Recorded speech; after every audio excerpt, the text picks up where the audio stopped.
Hey guys, today I'm going to give you a list of modifications that are worth the money, but they're still cheap. Okay, so we're going to go on with the first modification. This is super cheap, super easy to do. You can do this right about now.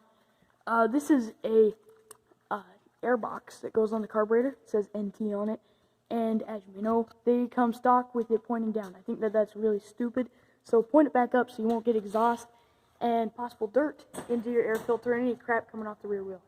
See how I have a yogurt cup zip tied to help protect it and keep more crap from getting into there? That works well. I mean, this thing's getting plenty of air still. And I also put a vacuum air filter in there. You can use like rags, something that filters better than the stock air filter. Let me just show you what the stock air filter is. I mean, really?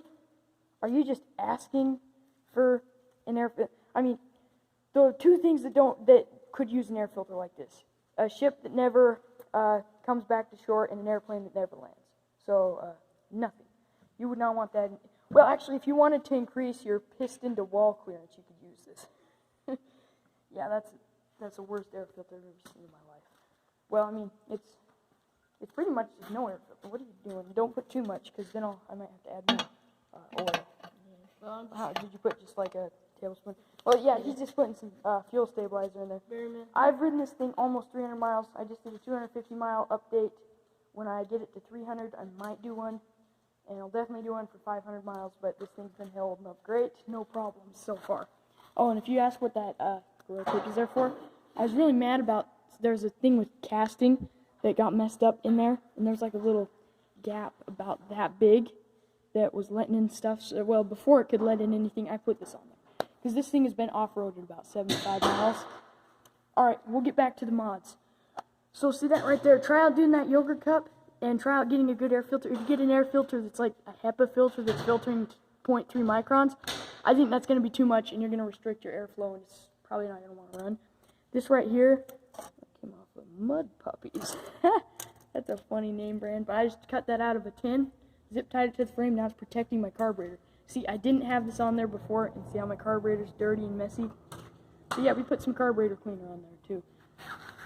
And here is another mod that is definitely worth the money. This is about 15 bucks new, and it came with a lot of other weird stuff. It came with a fuel filter, gas line, and some funny looking like JLR kind of, it's kind of like an intake manifold that goes out, but it was way too small for this. I couldn't figure out why they sent me stuff that I didn't ask for, but just a freebie or whatever. We'll get back to the exhaust. It works well. It did increase my power. Definitely way more torque. For top speed, not as much. I would say maybe like 10 mile an hour quicker, but it's more like you can feel the torque difference. Way better throttle response. I really like it. And it makes your engine sound way better too. Here is the stock exhaust, aka a horn that just muffles and doesn't do much more than that. This doesn't have a muffler. I mean, it's a little bit louder than this, not that much different. But if you have this on there, your motorized bike probably sounds like trash.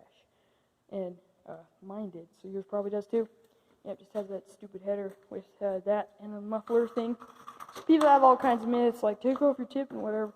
I have a whole video talking about why you shouldn't take off your tip, and you'll understand why that's a bad idea. Okay, moving on from the exhaust.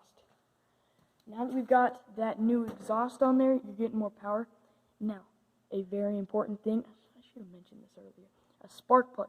This is an Ngk. So, the stock spark plug is called like a Jangerlinderton Smicter. It's like saying Worcestershire sauce. I can't, it's a stupid brand name Chinese spark plug. And I don't want to use a product if I can't pronounce the name. So I got an Ngk spark plug. Improved engine sound, maybe performance. There's no way of really telling that with this. But I think it just sounds a lot better and it works a lot better too.